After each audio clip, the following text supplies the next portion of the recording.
د کرونا نه به نه ویرېږي. نن د نوروز ورځ ده.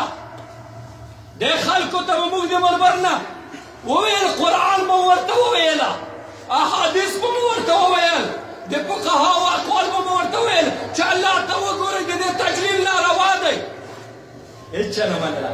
نن د کرونا د ډاره تجلیل بند دی. د الله د ډاره نه دی بند. د رسول الله صلات وسلام د اقوالو نه په حیا کې نه دی بند. د ټول دین نه په حیا کې نه دی بند. نن د کرونا نه ډارېږي او بند کړی. نن یې ځکه تجلیل ونه کوه. ډېر د افسوس حالت دی. او بله نو فقط تاسو ته څه وایم؟ فقط دومره درته وایم چې فقط هر څه مو عقیده وساتئ چې هر څه الله کوي.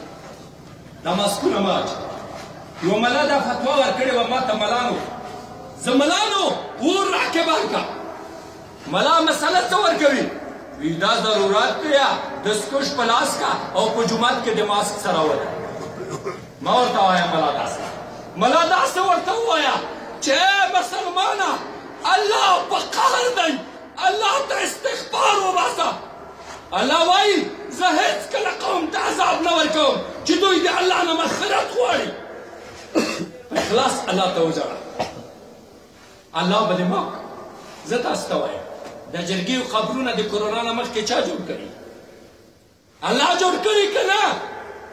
کرونا نه مخکې خلک په څه باندې مړه کېدل؟ د خدای په لحاظ باندې مه کویه. د عربو علماو د الله په حضور کې به څه جواب وایې؟ نو هر څوک چې جومات بندوي دا د قرآن خلاف، دا د احادیثو خلاف، دا د فقه او د ټولو شرعي احکامو خلاف او د ټرمپ او د غربیانو د هغې د خوشحاله کولو دپاره بندوي.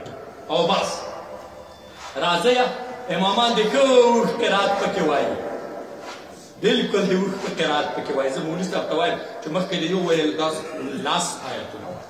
زموږ دا ایمان دی. جوماتونه موږ نه تښتي، موږ جوماتو ته منډې ور وایو. او یوه بله خبره کوو